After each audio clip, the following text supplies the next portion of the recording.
Good evening friends. आज हम जानने वाले हैं कि फंडामेंटल्स ऑफ स्टॉक्स, यानी जो स्टॉक्स रहते हैं आपको इन्वेस्टमेंट करने का है और आपको जो स्टॉक्स है वो उसका सिलेक्शन कैसे करते हैं, उसका क्राइटेरिया क्या है, वो हम इस वीडियो में जानने वाले हैं। अभी हम तो पहला इसके जो पहला वीडियो था वो हम देखे थे कि fundamental analysis versus technical analysis. हम अभी ज़्यादा जो एम्फोसिस कर रहे हैं ना वो अभी मोस्टली फंडामेंटल स्टॉक्स के ऊपर कर रहे हैं। क्यों कर रहे हैं? क्योंकि अभी क्या है, जो टेक्निकल एनालिसिस ना मार्केट में उतना फॉलो नहीं होता। तो अब लोग क्या सोचते हैं कि हम फंडामेंटल एनालिसिस करेंगे, लॉन्ग टर्म इन्वेस्टमेंट करेंगे। तब ये लॉन्ग टर्म के लिए मैं अभी जो एक सीरीज़ है वीडियो के बना रहा हूँ। इसके पहले मैंने बहुत टेक्निकल वीडियो बनाए हैं CPR के ऊपर, वो भी आप देख सकते हैं। और ऐसा नहीं कि मैं सिर्फ CPR के जो टेक्निकल एनालिसिस छोड़कर मैं अभी सिर्फ फंडामेंटल एनालिसिस के ऊपर जोर दे रहा हूँ, ऐसा कुछ नहीं। अब मैं दोनों एक साथ दोनों ट्राई करने की कोशिश कर रहा हूँ, क्योंकि लाइफ में ना हमेशा कुछ नया सीखना चाहिए, क्योंकि एक के ऊपर कभी भी ज़्यादा दिन नहीं भरोसे बैठना चाहिए। अभी हम देखेंगे कि जो स्टॉक्स है ना उसका सिलेक्शन कैसे करते हैं।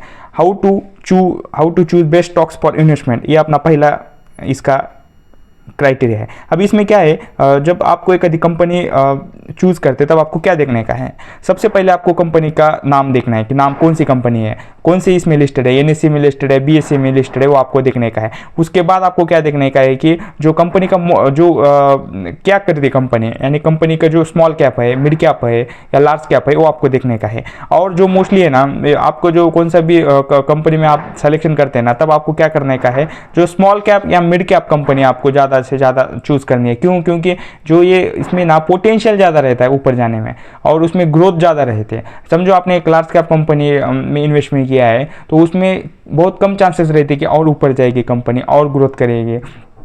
क्या है, समझो एक 50,000 करोड़ की कंपनी है, समझो, एज्यूम करो, और उसका जो 50,000 से वो उसको ना 1 लाख जाने में ना टाइम लगेगा। समझो एक 5,000 करोड़ की कंपनी है, वो 50,000 तक जा सकती है, यानी इसका रिटर्न देखो।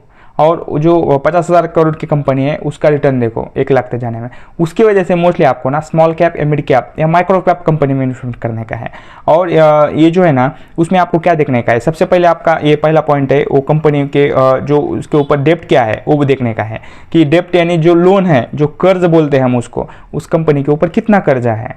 समझो एक XYZ कंपनी है, उसके ऊपर समझो एक 10,000 करोड़ का कर्जा है और उसका मार्केट कैप है 20,000 करोड़। तब ये आपको फुर्ता क्या वैसा लेने में नहीं, तो आपको देखने का है कि समझो 20,000 करोड़ कैप की कंपनी है, तब उसके ऊपर 500 करोड़ का कर्ज डेप्ट है, तो it is okay, no problem. But इसमें ऊपर 10,000 करोड़ का डेप्ट है, तो ये बहुत ज़्यादा हो गया। उसका जो रेशियो रहता ना, जो डेप्ट रेशियो रहता वो कम होना चाहिए। यानी आप भी समझो, आपको एक कंपनी है और उसके ऊपर लोन तो है, बट उसमें ना ग्रोथ बहुत है, पोटेंशियल ग्रोथ है, और जो एक्सपेंशन कर रही है कंपनी ना, उसको लोन चाहिए। विदाउट लोन वो एक्सपेंशन नहीं कर सकता। अभी देखिए सब NBFC कंपनी है, NBFC यानी नॉन फाइनेंशियल बैंकिंग जो कंपनियां रहती, जो लोन प्रोवाइड करती, जो हाउसिंग फाइनेंस या कुछ ऐसे रिटेल इसके लिए लोन प्रोवाइड करती, उसके ऊपर पहले से बहुत लोन रहता। तब आपको क्या करने का है कि आप देखते कि ये लोन बहुत है तो ये छोड़ देंगे, ऐसा कुछ नहीं। जब जो आप कंपनी का उसके ऊपर आपको देखना है कि कंपनी किसके ऊपर है, कंपनी का जो बिजनेस है किसके ऊपर है, वो देखने का है। अभी पहला पॉइंट था अपना डेप्ट फ्री, यानी कंपनी के ऊपर बहुत से कम लोन होना चाहिए, या नहीं रहा तो भी बेस्ट है, नहीं रहा तो भी बेस्ट है। तब आपको देखने का है ऐसी कंपनियाँ कौन कौन सी है लिस्टेड, उसमें आपको देखने का है कि समझो अभी NSE में लगभग 5,000 के आसपास कंपनी है, उसमें आपको सिर्फ 2,000 कंपनियाँ मिल सकती है कि वो डेप्ट फ्री भी हो सकती है, या और कुछ कंपनियाँ मिल सकती है उसके ऊपर बहुत कम लोन है, वो भी कंपनियाँ मिल सकती है। आप उसकी लिस्ट बनाओ, पहले आप देखो वो कितनी कंपनियाँ हैं, और जिस कंपनी के ऊपर बहुत लोन है वो भी आप कंपनियाँ बाजू में रखो। क्योंकि आपको क्या करने का है पहले कि जिस कंपनी के ऊपर डेप्ट कम है ना, वो आपको कंपनी लेनी है। समझो आपने उसमें से 1,000 कंपनियां निकाली डेप्ट फ्री वाली कंपनियां, या कम से कम लोन वाले।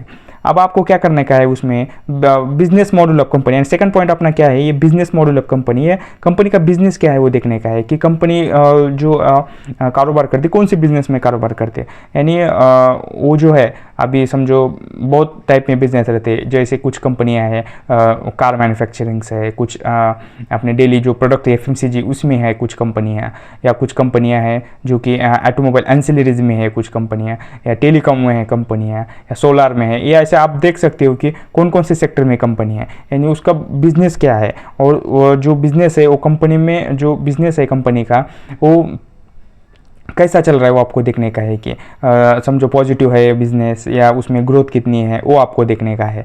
यानी जो उसमें मॉड्यूल्स बोलते हैं हम, जो कि कंपनी का जो मॉड्यूल है यानी पूरा स्ट्रक्चर है कंपनी का, वो देखने का है कि स्ट्रक्चर अदरवाइज कैसा स्ट्रक्चर है, इसमें कुछ चेंजेस हुआ है क्या कुछ सालों से, या कंपनी का प्रोडक्ट वही चल रहा है, जो मॉड्यूल है वही है पिछले 10 साल से, वो अपने आपको देखने का है। उसमें कुछ चेंजेस हो रहा है क्या, कुछ नया आ रहा है क्या उसमें, या कुछ एक्सपेंशन हो रहा है क्या कुछ चीज़ का, वो भी आपको देखने का है। समझो एक कंपनी का प्रोडक्ट है और 20 साल से वही चल रहा है और उसमें वो वही कुछ डेवलपमेंट करते, इनोवेशन करते हैं और वही प्रोडक्ट चला रहा है। ऐसा भी नहीं होना चाहिए कि कुछ कंपनी में नए समझो अभी एक कार एंसिलरीज में कंपनी है, समझो शाफ्ट बनाती कंपनी ऑटोमोबाइल एंसिलरीज में क्रैंकशाफ्ट कंपनी बनाती, और उसमें और कुछ उसमें रहते लीवर रहते हैं या कुछ बेरिंग्स रहते, ऐसे कुछ अलग अलग वही एक ही कंपनी करते क्या कुछ डेवलपमेंट, वो भी आपको देखने का है।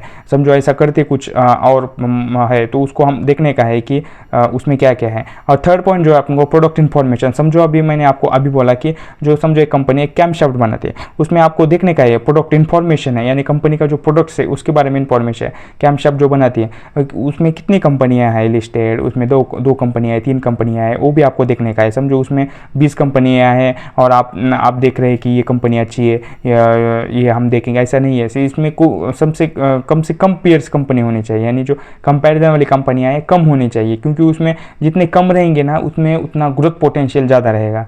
वो भी आपको देखने का है कि उसके बारे में जो प्रोडक्ट्स इंफॉर्मेशन है, और बहुत प्रोडक्ट्स इंफॉर्मेशन है। समझो अभी एक प्रोडक्ट है उसके जो है उन्होंने उस प्रोडक्ट में कितना चेंजेस किया है लास्ट 5 साल में या 10 ईयर्स में, वो कितना डेवलपमेंट उसमें हो रहा है कंपनी में या वो उस प्रोडक्ट में, और जो प्रोडक्ट है जो प्रोडक्ट का क्वालिटी कितना है अच्छा है, वो भी आपको देखने का है। ये सस्टेनेबल है क्या, कस्टमर तक उसका रिएक्शन कैसा, ये सब आपको चीज़ें देखनी है। उसके बाद ना एक पॉइंट है, 4th पॉइंट, वो है क्वालिटी ऑफ प्रोडक्ट्स। यानी जो समझो मैं अभी बोला आपको कि ऑटो एंसिलरीज में जो कैमशाफ्ट वगैरह कंपनियां बनाती हैं उसमें ना क्वालिटी ऑफ प्रोडक्ट कैसा है। समझो उसमें जो क्वालिटी है उसकी, यानी मटेरियल क्वालिटी रहो या उसका जो मैन्युफैक्चरिंग जो क्वालिटी बोलते हैं हम उसको, वो कैसी है, और जो उसमें कितने साल तक उसमें जो गुड क्वालिटी रहती है वो भी आपको देखने का है। समझो हम देखते हैं कभी कार कंपनियाँ कभी कार खरीदते हैं हम, उसको हम देखते हैं ना कार कैसी है, उसके कार की पेंटिंग कलरिंग कैसी है, कलर कैसी क्या है कार का, वो भी हम देखते हैं। जो पूरा कार का मॉड्यूल है वो भी हम देखते हैं कि अभी ये कार बहुत अच्छी है, ये नया मॉडल लॉन्च हुआ है, ये हम सब जो देखते हैं ना, वैसा आपको कंपनी में भी देखने का है कि वो क्वालिटी कैसी है वो प्रोडक्ट्स, यानी वो जो हम खरीद रहे या वो जो कंपनी बेच रही है प्रोडक्ट्स और जो कस्टमर खरीद रहे हैं उसके बारे में आपको देखने का है। और जो सेकंड लास्ट यानी 5th पॉइंट है future expansion growth of company, यानी आगे अभी पीछे कंपनी तो अभी 20 साल से चालू है, अभी जो कंपनी का 20 साल से मॉड्यूल है उसमें अभी आगे 20 साल में वो क्या क्या एक्सपेंशन कर रही है और उसमें क्या क्या ग्रोथ आपको दिख रहा है वो भी आपको देखने का है। समझो अभी अपनी कंपनी है कौन सी जो अभी पेट्रोल डीजल के ऊपर जो गाड़ियाँ चलती है वो अभी आपको देखने को मिलती है, बट अभी आपको कुछ ईवी गाड़ियाँ दिखती होंगी, इलेक्ट्रिक व्हीकल जो ईवी हम बोलते हैं, उसमें अभी ज़्यादा क्रेज़ है। क्यों क्रेज़ है? क्योंकि आपको मालूम ही है कि जो ईवी गाड़ियाँ है ना उसका भी जो ये क्या बोलते हैं उसको मॉडल अच्छा है उसका, उसमें जो आपको जितना इफ़िशियंसी मिलता है उस ईवी गाड़ी में मिल रहा है, उसकी वजह से जो लोग हैं ना ईवी की तरफ बढ़ रहे हैं, वो भी आपको देखने का है कि समझो एक आदि कंपनी है उसमें क्या क्या पोटेंशियल चेंज हो रहा है वो आपको देखने का है। ऐसे बहुत आपको एग्जांपल मिलेंगे कि इसमें क्या है। अभी बहुत एआई की तरफ मोस्टली फेस चेंज हो रहा है, तो वो भी आपको देखने का है कि उसमें क्या क्या ग्रोथ है उस कंपनी में। समझो अभी टेलीकॉम सेक्टर में है, वो बहुत सारी कंपनियां आपको दिखेंगी, जब आप थोड़ा रिसर्च एनालिसिस करेंगे तब आपको देखने को मिलेंगी कि क्या क्या चेंजेस हो रहा है। अभी जो है वो भी आप देख सकते हो। और जो लास्ट है ना, हिस्ट्री ऑफ ए कंपनी। समझो एक कंपनी है 1975 के ईयर्स के आसपास से कंपनी है, अभी उसको अभी लगभग 50 साल हो गए, और जो कंपनी है ना 50 साल से मार्केट में टिकी हुई है, उसमें जो पोटेंशियल 50 साल से है मार्केट में, और अभी भी वो अच्छी चल रही है, उसमें कुछ भी ऐसा कुछ नहीं है कि ऐसा कोई भी नहीं है जो हम बोलते कि अच्छी चल रही है, वो भी आपको देखने का है। हिस्ट्री के जो कंपनी है ना, उसके हिस्ट्री के बेसिस पर आप उसका फ्यूचर भी डिसाइड कर सकते हो कि कंपनी का हिस्ट्री अच्छा है तो फ्यूचर में भी ये ग्रोथ करेगी, उस एक्सपेंशन करेगी, वो भी आपको देखने का है। अभी इतने सारे पॉइंट मैंने आपको जो बताया ना, 6 पॉइंट, वो आपको देखने के हैं। समझो आपको कौन सा भी स्टॉक्स खरीदना है तो आपको ये सब पॉइंट देखने के हैं।